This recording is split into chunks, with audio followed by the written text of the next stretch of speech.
어제는 제가 3번 설교하는데요. 다 기억하지 못해도 3개 기억하시면 좋겠어요. 첫 번째, 창조 언약. 하나님 인생을 창조하시고 인간들과 맺은 그 언약. 그 언약에는 하나님이 한 가지만 얘기하시죠. 선과 악의 결정권이 하나님 앞에 있다.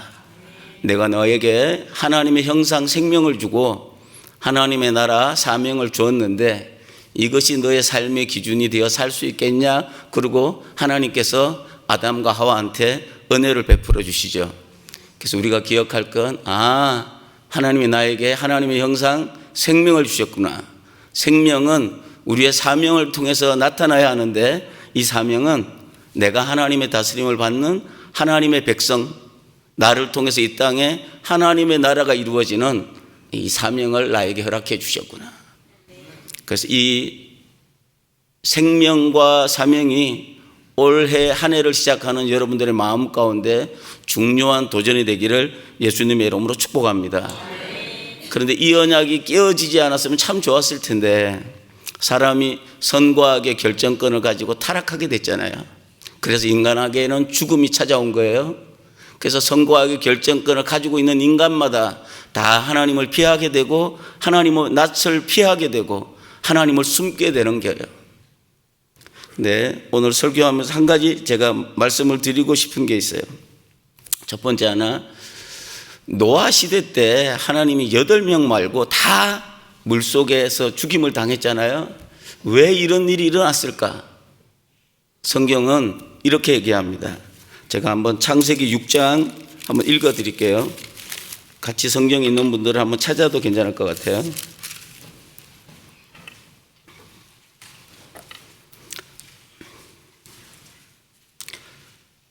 1절, 2절, 3절을 제가 한번 읽어드리겠습니다. 사람이 땅 위에 번성하기 시작할 때에 그들에게서 딸들이 나니 하나님의 아들들이 사람의 딸들의 아름다움을 보고 자기들이 좋아하는 모든 여자를 아내로 삼는지라. 여호와께서 이르시되 나의 영이 영원히 사람과 함께하지 아니하리니 이는 그들이 육신이 됨이라. 그러나 그들의 날은 120년이 되리라 하시니라. 아멘. 자, 선과 악의 결정권을 인간이 가진 사람들의 죄 중에 하나님이 보시다가 더 두고 볼 수 없는 죄가 뭔가 하면 성적인 타락인 줄 믿으시기 바랍니다. 오늘날도 우리 주위에는 성적인 타락을 우리 눈으로 보고 있고 세상에 만연하고 있습니다. 동성연애, LGBTQ 말할 수 없는 이런 세상이 오는데 하나님 이 당시에 제가 한번 찾아봤어요. 노아 당시에는 사람들이 몇 명 정도 살았을까? 한 10,000명 정도 살았을까요? 10,000명 중에 8명이면 퍼센테이지로 하면 얼마 정도 되죠? 계산이 잘 안 되죠. 그죠? 800만 명 정도 살았다 그러면 800만 명 중에 8명이면 몇 퍼센트 정도가 돼요? 계산이 잘 안 되죠. 그러면 8천만 명 중에 8명이 구원을 받았다. 이렇게 하면 몇 프로가 되죠? 제가 찾아봤어요. 노아 시대 때는 몇 명이 과연 있었을까? 최소치하고 최고치가 있어요. 최소치는 70억을 잡아요. 놀라셨죠? 최소치가 70억이에요. 그럼 최대치는 얼마일까? 200억을 얘기하시는 학자들도 있어요. 그럼 우리 생각해 봐야 돼요. 하나님께서 70억이 또 70억, 최고 작게 잡은 70억, 그 70억 인구 중에 8명만 구원하시기로 작정하신 이유가 뭘까? 타락의 극치를 달리는 인간의 죄악을 보고 더 이상 두고 볼 수가 없었던 거죠. 오늘날 온 세상이 그렇습니다. 전 세계적으로 나라에서 법을 정해서 남자가 여자 될 수 있고 여자가 남자 될 수 있는 법을 정한 나라가 17개 나라가 됩니다. 그 중에 마지막 17번째로 그 나라의 법을 정한 나라가 독일입니다. 독일이 11월 한 달 동안 남자지만 수술하지 않고 나는 여자로 살겠다 결정한 사람들을 신고해라 그러면 나라에서 받아주겠다. 그랬더니 15,000명 정도가 독일에서 나는 남자지만 생물학적으로 남자지만 난 여자로 살겠다. 독일 정부가 다 허락했어요. 그리고 니네들이 여자로 살기로 결정했으니 1년 사이에는 바꾸지 못하고 1년 지나고 나면 니네들이 또 원하면 다시 남자로 돌아갈 수 있다. 그걸 허락해 준 나라가 17번째 나라가 독일입니다. 우리가 교회를 다니죠, 그죠? 예배를 드리죠, 예물도 드리고. 근데 중요한 건 우리가 잊어버리고 사는 것은 뭔가 하면 그 70억 인구 중에 8명만 살아남았어요. 그 많은 숫자를 70억이나 되는 인구를, 최소치 70억이나 되는 인구를 다 하나님은 죽이시기로 작정하셨을까? 하나님이 생각할 때 하나님을 하나님으로 인정하지 않고 선고하게 결정권을 자기가 가지고 하나님을 자기의 창조주 주인으로 삼지 않고 살아가는 모든 사람들은 하나님 보시기에는 하나님의 공의에 그걸 심판할 수밖에 없었다는 사실을 우리가 기억해야 될 줄로 믿습니다. 너무 무서운 말이죠. 지금 이 지구상에 얼마 정도 인구가 살죠? 대충 한 70억으로 보고요. 70억으로 보고요. 그럼 우리가 신앙생활하는 우리가 우리 자신을 점검해야 될 줄로 믿습니다. 너무 심각하라고 이렇게 얘기한 건 아닌데 그래서 저는 저희 교회 친구들하고 저희 교회는 1.5세 2세대는 친구들이 많지는 않지만 교회의 주축을 이루고 있고요. 저희 교회는 지금 그 친구들이 한 재정부를 맡아서 시작한 지가 한 5년 됐으니까 24, 25살들이 재정부를 감당하고 있어요. 가장 연세가 많으신 분이 35 되신 분이, 여자분이 저희 교회 재정 집사님, 부장 집사님 하고 계시고, 나이 어린 친구들은 24, 25 이런 친구들 3명이서 이제 재정을 하고 있는데 한 5년이, 그 친구들이 5년이 지났으니까 이제 한 30살, 29, 30. 그다음에 가장 연세가 많으신 분이 올해 40 됐다고. 목사님, 제가 40이 됐어요. 그러는 친구들이 있어요. 그래서 그 친구들한테 제가 이제 이야기하는 게 있어요. 저희가 예수를 믿는 거는, 예수를 믿는다고 말할 때 그 사람은 선고하게 결정권이 하나님 앞에 있고 자기 삶의 주인된 권리가 하나님 앞에 있다고 고백하는 사람들이에요. 아멘. 여기 나와 있는 모든 분들은 그런 분이 되는 줄 믿습니다. 그런데 그런 사람들 중에 하나님이 모세 이후에 어떤 사람하고 언약하셨는가 하면 성경에 보면 아브라함하고 언약했어요. 그러니까 수많은 사람들 가운데 세상을 심판하시고 난 다음에 태어난 사람들 중에 아브라함하고 언약하시는데, 아브라함하고 언약하시기 전에 결정적인 사건이 아브라함 인생에 있어요. 어떤 결정적인 사건이 있는가 하면요, 15장에 하나님이 아브라함하고 언약하시거든요. 횃불 언약이라 그러죠. 언약을 하신, 그 이전에 보면 어떤 내용이 나오는가 하면 창세기 15장을 시작하면서 이 일 후에 이렇게 얘기합니다. 근데 이 일이 어떤 일이 있었길래 이 일 후에 하나님이 아브라함하고 언약하시고 그 후손을 통해서 이 땅에 메시아를 보내고 그 자손들을 통해서 하나님 백성 삼으시려는 계획을 가지실까? 근데 그 내용에 보니까 이런 내용이 있어요. 자기를 배반하고 떠났던 조카 롯이 죽음의 위기에 처해 있다는 소식을 듣습니다. 만약에 제 마음 같으면 제 조카가 저를 배신하고 내 아들도 없는데 내가 아들같이 생각한 조카가 나를 배신하고 떠나서 끌려가서 죽게 생겼다. 그러면 제가 이렇게 기도했을 거예요. 하나님 살아계시는군요. 하나님 제 편이 되어서 저 조카 롯이 망하게 됐으니 하나님 감사합니다. 이렇게 기도했을 것 같은데, 조카 롯은 생명을 걸고, 아브라함은 생명을 걸고 그 조카 롯을 구하러 가요. 그죠? 생명을 걸고 구하러 가요. 아브라함의 마음을 보신 거죠. 이 영혼을 사랑하는 마음이 있나? 자기를 배반한 조카 롯에게도 마음을 다해서 영혼을 사랑하는 마음이 있나? 근데 그 아브라함이 전쟁에 이기고 돌아와서 하는 중요한 일이 있어요. 멜기세덱이라는 분이 나타나서 떡과 포도주를 가지고 나오니까, 우리는 떡과 포도주 하면 기억되고 연상되는 게 뭐가 기억되죠? 예수님의 마지막 6월절 만찬, 우리 성찬식 하는 거 기억되잖아요. 그죠? 예수님의 살과 피를 먹는 예수님과 연합된 사람, 예수님을 자기 마음 가운데 모시고 사는 사람, 아브라함이 그게 합격됐다는 거죠. 그러니까 멜기세덱을 학자들은 이렇게 얘기하죠. 구약에 나타나신 예수님이다. 근데 그 멜기세덱을 통해서 하나님이 아브라함을 어떤 사람이라 인정해 주시는가 하면 예수님의 마음, 예수님과 합한 사람이다 인정해 주시는 거예요. 그러니까 아브라함이 그 멜기세덱한테 하는 게 있어요. 뭘 할까요? 성경의 11조 가장 처음 나오는 대목이에요. 11조는 전쟁에서 이긴 사람만 그 탈취물을 취할 수 있는 권리가 있는 거예요. 그러니까 제가 전쟁에서 이기잖아요. 그럼 어떤 나라를 전쟁에서 그 나라를 정복시키면 전쟁에 참여한 모든 군인들은 그 전쟁에서 수확물들, 탈취물들을 다 취할 수 있는 권리가 있는 거예요. 그럼 아브라함이 전쟁을 했어요. 그럼 전쟁에서 이긴 전리품들은 누가 가질 수 있는가 하면 아브라함이 가질 수 있는 권리가 있는 거예요. 근데 그 11조로 들었다는 얘기는 어떤 의미인가 하면 자기의 수하들을 이끌고 목숨 걸고 전쟁을 했지만 이 전쟁을 이기게 하신 분이 누구라는 거예요? 하나님이 멜기세덱을 통해서 아브라함의 마음 속에 하나님의 마음, 예수님과 연합된 마음이 있는 걸 확인했어요. 그리고 떡과 포도주를 주잖아요.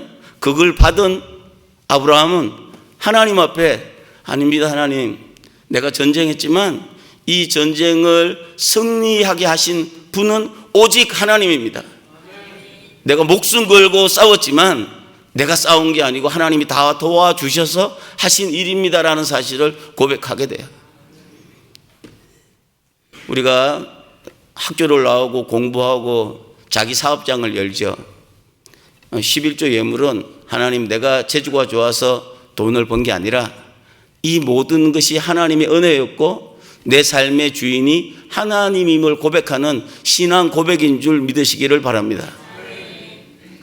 하나님이 아브라함의 마음 두 가지를 확인하시는 거지. 네 마음은 예수님의 마음, 예수님과 연합된 마음이다. 그 안에 하나님의 형상이 회복되어 있다. 그리고 너는 네 마음에 하나님을 자기의 주인, 하나님의 주권을 인정하는 그 믿음을 볼 때 15장을 시작하면서 이 일 후에 하나님이 아브라함과 언약하시는 거예요. 나중에 한번 기억하시고 성경을 한번 읽어보세요. 이 일 후에 하나님이 아브라함한테 언약하고 자손을 축복하고 그 내용이 15장 1절부터 나와 있는 내용입니다. 저는 그래서 이렇게 생각을 해요. 목회를 하면서 저희 교회 청년들이 이제 대학을 다니다가 졸업을 하고 직장을 생활을 시작하잖아요. 그럼 제가 불러요, 사무실로. 네가 직장 생활을 시작했으니 11조 헌금을 드리면서 하나님 앞에 너의 주인된 권리가 하나님 앞에 있음을 고백하고 살아라. 아멘 하신 분들 감사합니다. 제가 불러요. 지금 저희 교회에서 재정을 보고 있는 4명의 친구들은 다 제 사무실에 와서 한 번씩 다 이제 개인적으로 제가 면담을 해서 그 친구들 보면 한 친구는 몇 년 전에 처음 얘기했더니 자기는 11조 생활하고 살기가 쉽지 않을 것 같아요. 그래서 그러면 너는 좀 더 기다려봐라. 그 이제 집사님 안 되는 거예요. 저희 교회는 서리 집사님 안 되는 거예요. 그 다른 친구한테 얘기했어요. 고등학교를 졸업하고 변변한 직장이 없어서 힘들게 어렵게 살았어요.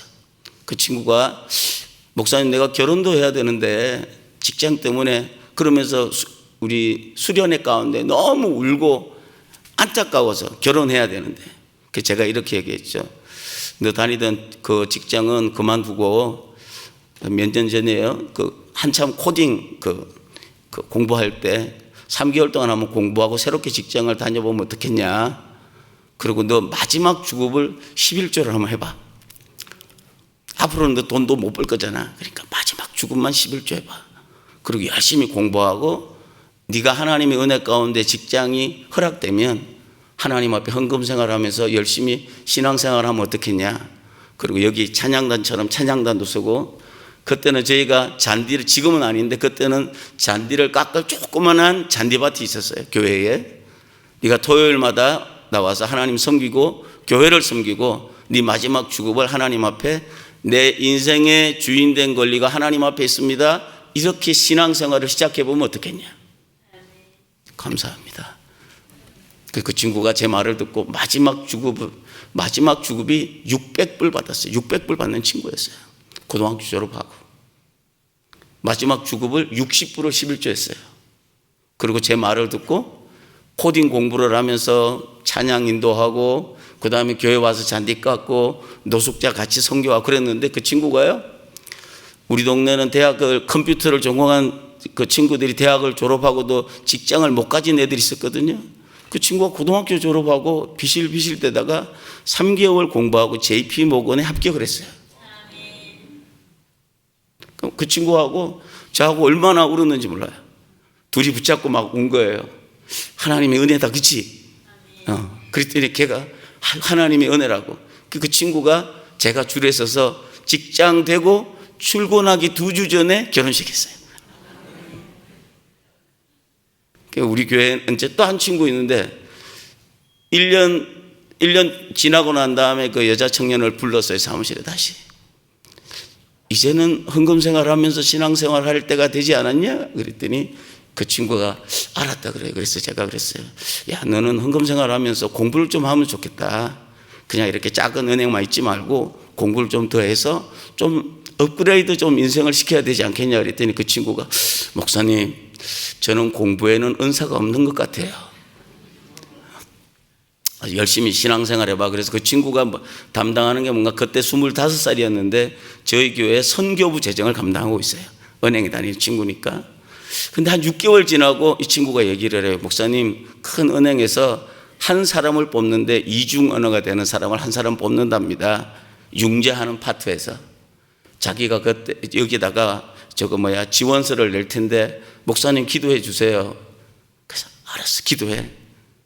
걱정하지 마, 하나님이 도우실 거야. 그랬는데 면접을 2번 했대요. 첫 번째 면접에서 30명 정도가 왔대요. 이중 언어가 되는 30명. 근데 그 친구가 아주 좋은 학교를 나온 친구가 아니에요. 한국은행에서 한 4만 불, 5만 불 사이에 처음 샐러리를 그렇게 받고 있었거든요. 근데 30명 중에 이 친구가 된 거예요. 된 이유가 뭔가 하니까 면접 나온 그 심사위원이 이렇게 얘기하는 거예요. 너는 어떤 일 하고 있냐? 이렇게 물은 거예요. 그래서 자기가 이렇게 얘기했대요. 제가 교회에서 재정을 담당하는 재정집사라고. 그리고 저는 교회에서 재정도 담당하고 지금 이제 저희가 일주일에 2번 노숙자 사역을 해요. 그래서 그 은행 바로 앞에가 저희가 노숙자 하는 그 장소가 있어요. 여기서 우리가 그때는 일주일에 한 번 할 때니까 일주일에 한 번 저희 교회가 와서 여기서 노숙자 사역을 합니다. 그랬더니 은행에 관련된 인터뷰는 하나도 안 하고 그 얘기만 20분 하다가 끝이 났대요. 그 친구가 됐을까요? 안 됐을까요? 그 친구가 됐어요. 그 30명 중에 그 연봉이 한국은행에서 받던 것보다 배가 늘어났어요. 스타트를 9만 불로 시작했대요. 여기는 많지 않지만 우리 동네는 시골이라 그 정도면 많게 시작하는 거거든요. 그러니까 청년들끼리 이제 소문이 났어요. 저희 교회. 야, 목사님이 다른 헌금은 하지 않고 하나님이 우리 주인 되니까 11조 헌금만 하래. 저희 교회는 그 흔한 헌금 봉투도 없어요. 근데 11조 안 하는 사람들은 제 방으로 다 불려와서 11조를 강요받습니다. 여긴 좋은 교회니까 그러지 않은데 저는 우리 교회는 시골 교회고 조그만한 교회라 저는 이제 이런 생각을 하는 거죠. 신앙은, 믿음은 하나님 나 믿어요 그런 게 신앙이 아니고 하나님이 내 주인된, 나의 온전한 주인된 권리가 하나님 앞에 있습니다 이렇게 고백하고 사는 거예요. 말하는 게 믿는 게 아니고 믿음으로 사는 것이 믿음인 줄 믿습니다. 사람 중에 돈이 안 귀한 사람이 어디 있겠어요? 전 11조가 좋은 게 왜, 원래는 다른 거를 하려고 그랬는데 조금 나온 김에 전 11조가 좋은 게 왜 좋은가 하면, 부자니까 넌 수십억 내, 수백만 불 내, 넌 가난하니까 내지 마, 이게 아니라 넌 부자니까 부자인 것만큼 헌금 생활하고, 너 가난하지? 그렇지만 가난해도 하나님을 섬기고 교회를 섬기는 책임감은 가지고 살아야 돼. 이 11조가 전 너무 좋아요. 아멘. 이게 너무 좋은 거예요. 11조는 많이 하는 사람은 자랑할 게 아니라 하나님을 자랑해야 되는 거죠. 아멘. 그죠? 11조를 조금 하는 사람은 부끄러운 게 아니에요. 그죠? 나는 비록 가난하지만 내 삶의 주인된 권리가 하나님 앞에 있다고 고백하고 사는 사람인 줄 믿으시기 바랍니다. 성경은 이렇게 얘기합니다. 심는 자에게, 하나님의 나라를 위해서 심는 자에게 내가 먹을 양식과 또 심을 씨앗을 분명히 하나님 주신다고 약속하신 줄 믿습니다. 저희 교회는 교회가 작은데요, 이쪽 한쪽 구청에 있는 사람들 정도도 안 모이는 교회예요. 그 청년들이 한 3분의 2, 뭐 저 정도 되고. 근데 그 조그만한 교회인데요, 작년에 저희가 12만 불 정도 선교로만 사용했어요. 이럴 때 좀 아멘 좀 해야 되는데. 재정을 관리하는 우리 청년 집사님들이 그걸 프라우드하게 생각을 해요. 우린 비록 교회가 작지만 열심히 선교하고 구제하고 하나님 나라를 위해서 심는다. 그래서 저희 교회 재정은 매주마다 이쪽 헌금이든 저쪽 헌금이든 건축 헌금만 빼놓고 모든 헌금을 플러스해요. 그래서 55%는 선교로 쓰고 45%는 교회 경상비로 써요. 그랬더니 하나님이 저희 교회에 은혜를 주시는 줄 믿습니다. 왜냐하면 하나님 우리 교회의 주인 되시거든요. 우리 개인의 주인도 하나님이시지만 교회의 주인도 하나님인 줄 믿으시기 바랍니다.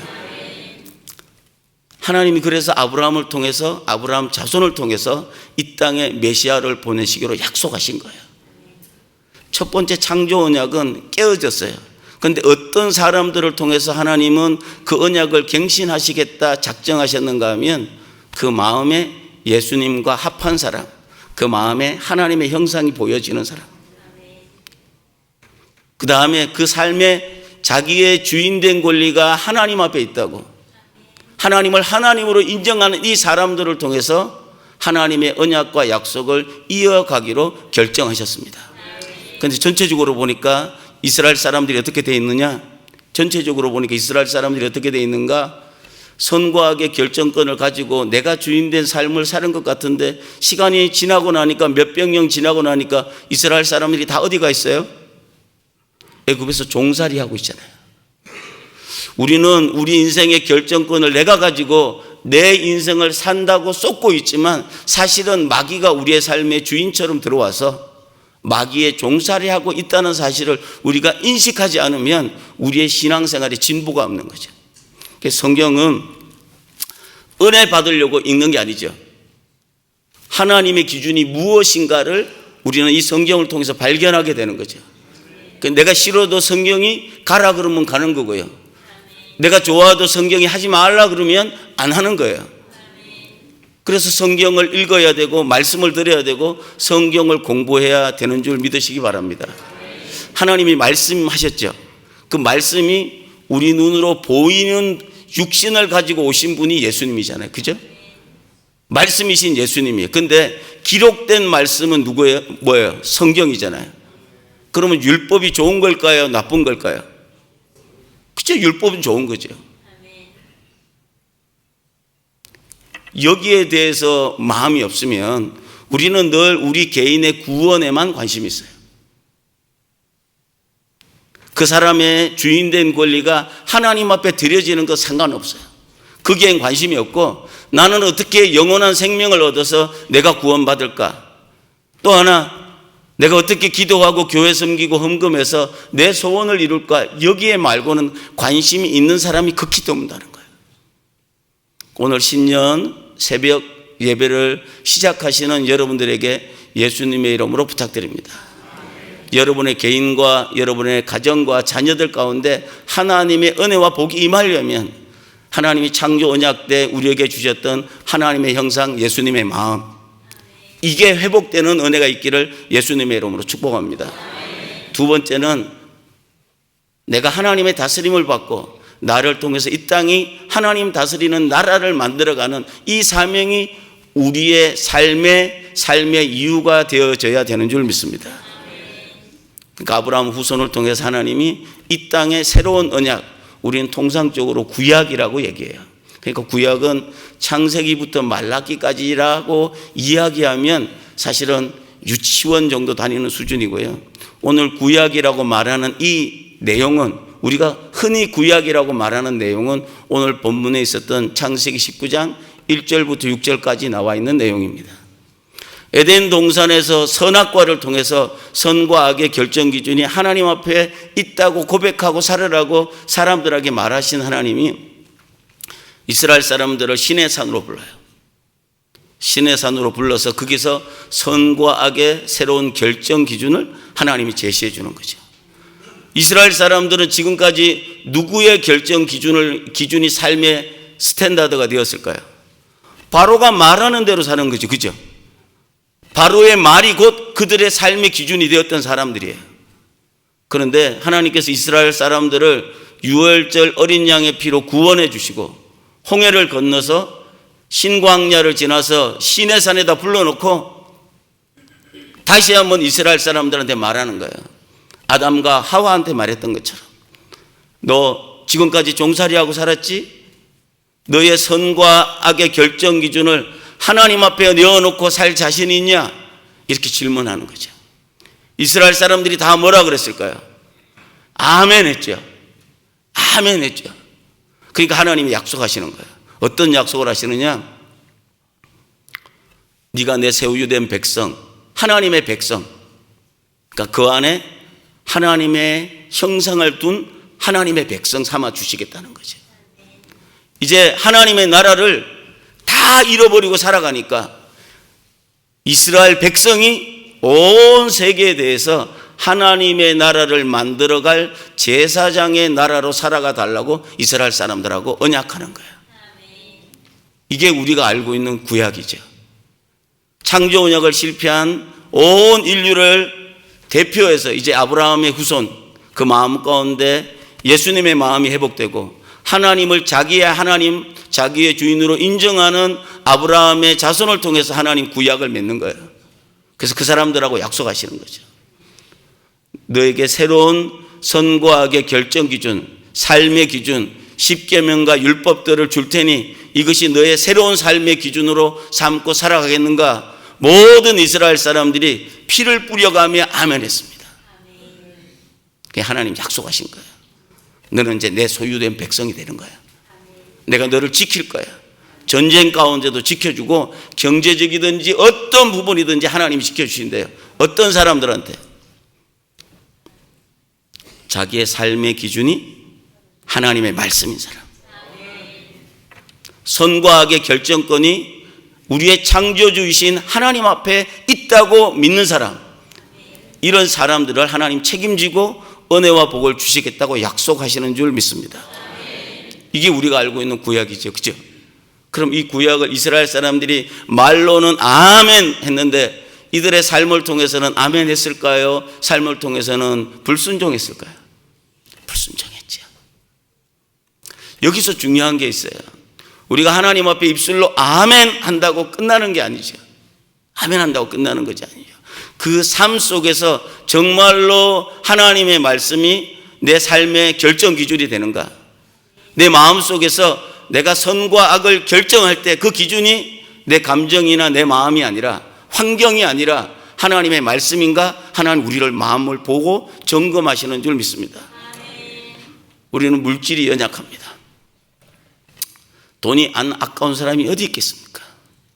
제가 미국 와서, 미국을 올 때 제 집을 보증금을 걸어놨던 돈을 그분이 안 주셔가지고 못 가지고 왔어요.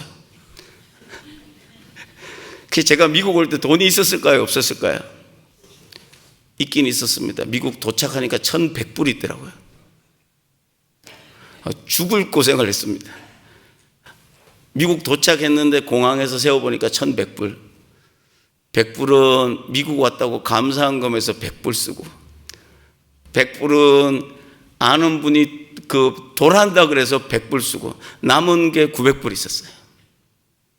그래서 그때는 창피하지만 하얀 봉투에 이름도 못 쓰고 나 1불, 와이프 1불, 아들 1불, 딸 1불, 그래서 한 3개월을 헌금했던 기억이 있어요.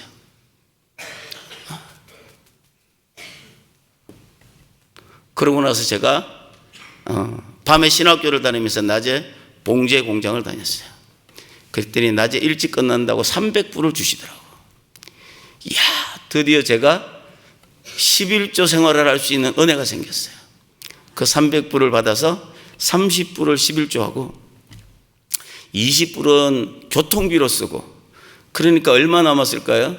250불. 그걸 다 더하면 1000불인데 저희 집 렌트비가 850불이었습니다. 근데 하나님이 은혜를 주셔서 제가 아직 죽지 않고 살아있죠. 그때를 생각하면 저는 대기업 갑부가 되어 있는 거죠. 제 아내가 헌금하는데요, 제 아내가 15년 전에 저한테 이렇게 얘기하더라고요.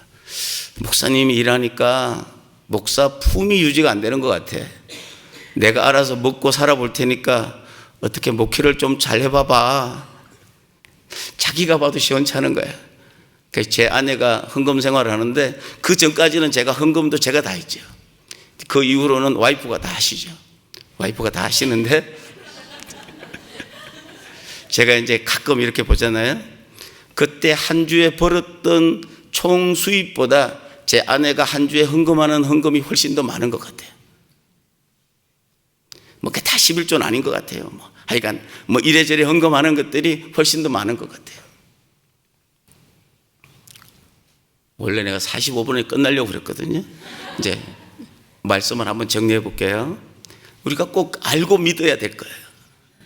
하나님이 창조 언약을 통해서 우리에게 주신 것, 하나님의 형상 생명. 내가 너한테 하나님의 형상 생명을 줬으니 너를 통해서 이 땅에 하나님의 나라, 이 사명을 위해서 좀 살아달라고 우리한테 얘기하는 거예요. 선악과 따먹고 실패했잖아요, 그죠? 하나님을 자기 하나님으로 인정하지 않고 사는 거죠. 그러니까 아브라함 마음에 두 가지를 보신 거예요. 예수님의 마음, 그죠? 예수님의 마음, 영혼을 사랑하는 예수님의 마음. 그러나 아브라함이 하나님을 자기 주인으로 섬기는 11조를 받으신 하나님께서 아브라함을 통해서 하나님의 약속을 다시 갱신하시는 거죠. 구약. 아브라함의 후손인 이스라엘 사람들하고 약속해요. 그 사람들한테 뭐 하는 거예요? 네가 선과 악의 결정 기준, 새로운 기준을 율법과 십계명을 통해서 이스라엘 사람들한테 주고 이것을 너의 삶의 기준으로 삼고 살아주겠냐? 모든 이스라엘 사람들이 다 아멘 했는데 두 가지 다 실패했어요. 다 실패했어요. 나중에 지나고 보면 이스라엘 사람들이 가장 중요한 건 안식일을 지키긴 지키는데 그 마음에 하나님의 마음을 잃어버려요. 11조 생활을 할까요? 안 했을까요? 11조가 무너졌다? 성경은 이렇게 얘기합니다. 근데 11조가 무너져서 하나님을 섬기던 레위인들이 다 도망갔거든요. 내가 하나님이면 도망간 레위인부터 족칠 것 같은데 하나님 누구를 책망하느냐 하면 11조를 통해서 하나님의 성전을 섬기지 않는 이스라엘 사람들을 먼저 책망하시는 거예요.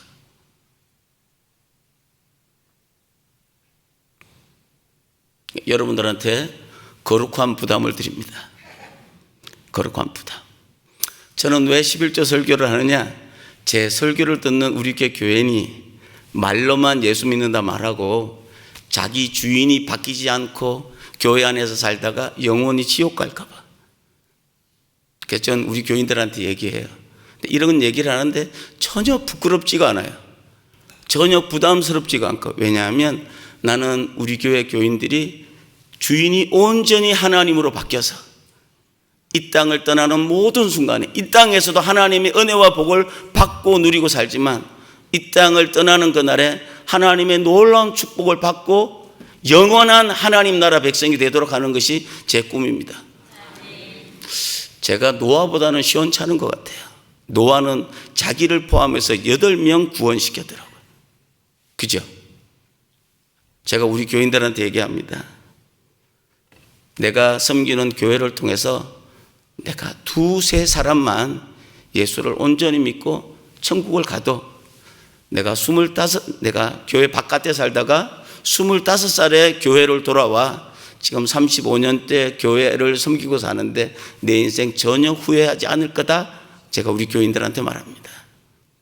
오늘 여기 오신 분들한테 예수님의 이름으로 부탁드립니다. 이스라엘 사람들이 이 선과 악의 결정 기준이 무너지고 하나님을 주인으로 섬기는 11조의 개념이 무너지니까 가장 먼저 아수르의 종이 되고요, 그 다음에 바벨론이 종이 되어서 팔려갑니다. 나는 내가 하나님을 섬기지 않는다 그러는데 시간이 지나고 보니까 이스라엘 사람들이 애굽에서 종살이하고 있었던 것처럼 언약을 받은 이스라엘 사람들이 또 바벨론과 아수르의 포로가 되어서 자기들의 삶의 주인된 권리를 온전히 뺏기고 살아가는 모습을 성경을 통해서 볼 수 있습니다. 제가 노트북을 덮는다는 것은 설교가 끝났다는 얘기입니다.